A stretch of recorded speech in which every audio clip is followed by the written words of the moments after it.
नमस्कार दोस्तों, वंदे मातरम। आज हम जो आने वाली 15 अगस्त को आजादी के 75वें वर्ष को आजादी के अमृत महोत्सव के रूप में संपूर्ण भारत में मनाने जा रहे हैं, तो इस आजादी के अमृत महोत्सव के उपलक्ष्य में हम घर घर तिरंगा, हर घर तिरंगे की जो मुहिम चला रखी है, उस मुहिम के तहत हमारे तिरंगे से संबंधित कुछ नियम कानून कायदे हैं, उनको भी जानना बहुत जरूरी है। यानी इसके कुछ नियम हैं, कुछ कानून हैं, कुछ कायदे हैं जिनका हमें ख्याल रखना बहुत जरूरी है, जो हमारे राष्ट्रीय ध्वज के प्रति सम्मान का प्रतीक है। बात करते हैं इसके आकार की, तो इसका आकार 3:2 में ही होता है और इसकी अभिकल्पना करता है, यानी ये जो राष्ट्रीय ध्वज है ये किसने तैयार किया? पिंगली वेंकैया के द्वारा तैयार किया गया था। अब हम बात करें तो राष्ट्रीय ध्वज से संबंधित नियम सबसे पहले 1950 में, फिर 71 में और फिर संशोधित नियम 2002 में बनाए गए। यानी एक नवीन जिंदल थे, ये अमेरिका से अध्ययन करने के बाद भारत में आते हैं और उन्होंने अपनी फैक्ट्री पर राष्ट्रीय ध्वज को लगा दिया। इस बात की सूचना जैसे ही वहां के कलेक्टर को चलता है तो वो वहां पर पहुंच जाते हैं और उनको कहते हैं कि आप राष्ट्रीय ध्वज को इस प्रकार से अपनी फैक्ट्री में नहीं लगा सकते। तो जैसे विदेशों में होता है वैसे ही नॉर्मली इन्होंने भी जवाब दिया और इन्होंने क्या है, एक केस फाइल कर दिया हाई कोर्ट में, यानी सुप्रीम कोर्ट में, कि भाई हम राष्ट्रीय ध्वज को अपने घर पर या कहीं पर भी क्यों नहीं लगा सकते।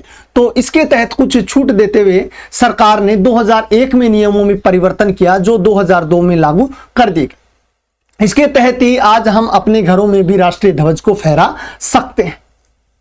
फिर बात करते हैं राष्ट्रीय ध्वज को अगर हम घर पे फहरा सकते हैं तो इसके कुछ क्या नियम है, कौन कौन से नियम है जिन्हें हमें ध्यान रखना जरूरी है। एक तो सबसे पहला नियम है, राष्ट्रीय ध्वज को सम्मानजनक स्थान पर फहराए, यानी अपने घर की सबसे ऊंचा स्थान है उस स्थान पर एकदम पूर्णतः ऊंचाई पर राष्ट्रीय ध्वज को फहराए। दूसरा नियम हमें यह ध्यान रखना है, सामान्यतः नियम यही होता है कि राष्ट्रीय ध्वज को सूर्योदय के बाद, यानी सूर्योदय के समय लगाया जाए और सूर्यास्त से पहले उसको क्या कर लिया जाए, वापस सह सम्मान उतार लिया जाए। लेकिन हम राष्ट्रीय ध्वज को रात्रि के समय में भी लगा सकते हैं, कभी भी लगा सकते हैं, लेकिन इसकी मर्यादा का ध्यान में रखते हुए हमें यह ध्यान रखना है कि जहां ये राष्ट्रीय ध्वज फहराया जा रहा है रात्रि के समय में भी, तो वहां पर प्रकाश यानी रोशनी जरूर हो, यानी रोशनी का ख्याल रखा जाए ताकि ये ध्वज फहराता हुआ थोड़ा अच्छा लगे। फिर बात करते हैं, जहां भी आपका राष्ट्रीय ध्वज हमने फहरा रखा है उसके आसपास कोई दूसरा ध्वज न हो, और अगर दूसरा ध्वज हो भी तो वो ध्वज इस राष्ट्रीय ध्वज से ऊपर न हो। यानी सबसे ऊपर कौन सा ध्वज होना चाहिए? राष्ट्रीय ध्वज ऊपर होना चाहिए। और इसके अलावा हमारे किसी भी प्रकार के ध्वज है वो सारे राष्ट्रीय ध्वज से क्या होते हैं? नीचे होते हैं। इसलिए इस बात का भी हमें विशेष ख्याल रखना है कि अन्य ध्वज हैं तो वो ध्वज राष्ट्रीय ध्वज से ऊपर न हो। फिर हमें एक बात इसका ध्यान रखना है कि राष्ट्रीय ध्वज है वो जमीन पर स्पर्श न हो। हम ऐसी ऊंचाई वाली जगह पर लगाएं जहां से राष्ट्रीय ध्वज जमीन को स्पर्श न करे। फिर हमें ध्यान रखना है कि झंडे में कुछ भी नहीं लिखा हो, यह भी विशेष ख्याल रखना है। जैसे कुछ लिख देते हैं आई लव माई इंडिया, तो इस प्रकार के किसी भी प्रकार के वाक्य या कुछ भी राष्ट्रीय ध्वज में नहीं लिखने। फिर नियम की बात आती है तो कह सकते हैं कि भाई तो फिर ये जो मैच होते हैं इन मैचों में क्या राष्ट्रीय ध्वज को लेके जा सकते हैं? बिल्कुल राष्ट्रीय ध्वज को लेके जा सकते हैं, लेकिन उनके वही जो कानून कायदे हैं जो जमीन पर नहीं टिके, इन सब चीजों का क्या रखना पड़ता है? ख्याल रखना पड़ता है। फिर बात करें, कुछ कहते हैं कि क्या राष्ट्रीय ध्वज को गाड़ी पर लगा सकते हैं? राष्ट्रीय ध्वज को गाड़ी पर आम नागरिक तो बिल्कुल भी नहीं लगा सकता और लगाना भी नहीं चाहिए।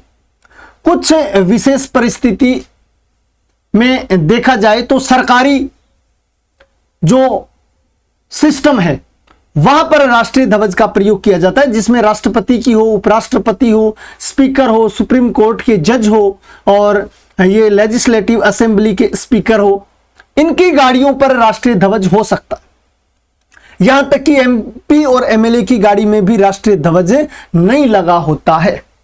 तो आम नागरिक को राष्ट्रीय ध्वज गाड़ी पर नहीं लगाना है। फिर बात करें अगर लगाए भी तो, जैसे ये राष्ट्रपति उपराष्ट्रपति ये लगाते हैं विशेष परिस्थिति में, तो फिर इसके नियम क्या है? यानी अगर गाड़ी में लगाए भी जाए तो कहां पर लगाया जाए? राइट साइड में लगाया जाए। अगर इनके ध्वज लगता है तो जैसे ये बीच है, यानी बीच से लेकर के राइट साइड, यानी ये गाड़ी की कौन सी साइड है? ये गाड़ी की राइट साइड है, तो राइट साइड में ध्वज को लगाया जा सकता है। जैसे कोई विदेश का राष्ट्रपति भारत आया हो तो इस साइड में मान लो भारतीय राष्ट्रीय ध्वज लगा दिया गया हो और इस साइड में जो दूसरे देश का ध्वज है वो लगाया जा सकता है। लेकिन क्लियर ध्यान रखना, अपने भारत के ध्वज किस साइड होना चाहिए? भारत का ध्वज राइट साइड में होना बहुत जरूरी है। गाड़ी पर ध्वज को लपेटना गलत है। फिर बात करें तो आर्मी के नियम है जो अलग होते हैं। आर्मी वाले जो तिरंगे के नियम होते हैं उनके फॉलो भी करते हैं, इसलिए हम आर्मी के नियमों की तुलना भी हमारे साथ नहीं कर सकते। फिर बात करते हैं क्या नहीं करना चाहिए हमें। राष्ट्रीय ध्वज के उपयोग है जो कहां पर नहीं करना चाहिए। किसी की मृत्यु पर झंडा नहीं लगाया जाता, ये बिल्कुल बात आप ध्यान रखना।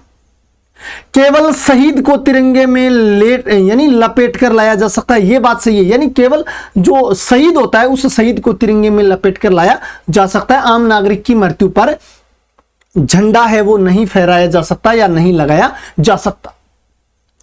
फिर बात करें ड्रेस पर झंडा। पहली बात तो ड्रेस पर अगर झंडा लगाया जाए तो उस झंडे को, जैसे ये टी शर्ट है तो वो झंडा कमर से नीचे नहीं होना चाहिए। कमर से नीचे वाला जो पायजामा वगैरह होता है वहां पर झंडे का प्रयोग बिल्कुल भी नहीं होना चाहिए। अगर ड्रेस पर झंडे का प्रयोग किया भी जाए तो कमर से ऊपर ऊपर ही होना चाहिए और इसके अलावा इस पे कुछ भी नहीं लिखा हुआ होना चाहिए। रही बात अगर कोई भारत के राष्ट्रीय ध्वज का अपमान कर दे तो क्या होगा? कोई राष्ट्रीय ध्वज का अपमान करे तो एक्ट 1971 यानी ध्वज संहिता के आधार पर झंडे को जलाना है, झंडे को फाड़ना है, झंडे को कुचलना है। अगर इस प्रकार की गतिविधि करी जाए तो 3 वर्ष का कारावास हो सकता है। तो मान लो प्रश्न यह भी उठता है कि अगर झंडा खराब हो गया हो या झंडा फट गया हो तो क्या हम उस झंडे को कभी भी नष्ट नहीं कर सकते? कर सकते हैं, लेकिन एक कांत में जाकर के कर सकते हैं, कहीं पर भी पब्लिक पैलेस या किसी के सामने नहीं कर सकते। दूसरी बात झंडे के अपमान की रही तो हम लिखित में या मौखिक रूप में किसी भी प्रकार से झंडे का अपमान नहीं कर सकते। अब हमें यह ध्यान भी होना चाहिए साथ साथ कि जो झंडा है, झंडा 2 प्रकार से फहराया जाता है। एक तो झंडे का आरोहण होता है और दूसरा झंडा फहराया जाता है। जैसे 15 अगस्त पर झंडे का आरोहण किया जाता है, जैसे लाल किले पर 15 अगस्त पर जो झंडे का आरोहण होता है वो ये है कि इस प्रकार से एक रस्सी होती है और यहां से तिरंगे को नीचे से ऊपर रस्सी को खींचते हुए नीचे से ऊपर की ओर ले जाया जाता है। इसको झंडे का आरोहण कहा जाता है। जबकि झंडा फहराया कब जाता है? 26 जनवरी पर फहराया जाता है और 26 जनवरी पर जो झंडा फहराया जाता है वो भारत के राष्ट्रपति फहराते हैं, जबकि 15 अगस्त पर जो झंडा फहराया जाता है वो भारत के प्रधानमंत्री द्वारा फहराया जाता है। अगर मेरे द्वारा बताई गई जानकारी आपको अच्छी लगे तो आप कमेंट करके जरूर बताना। मिलते हैं एक नई जानकारी के साथ, तब तक के लिए वंदे मातरम, जय हिंद, जय भारत।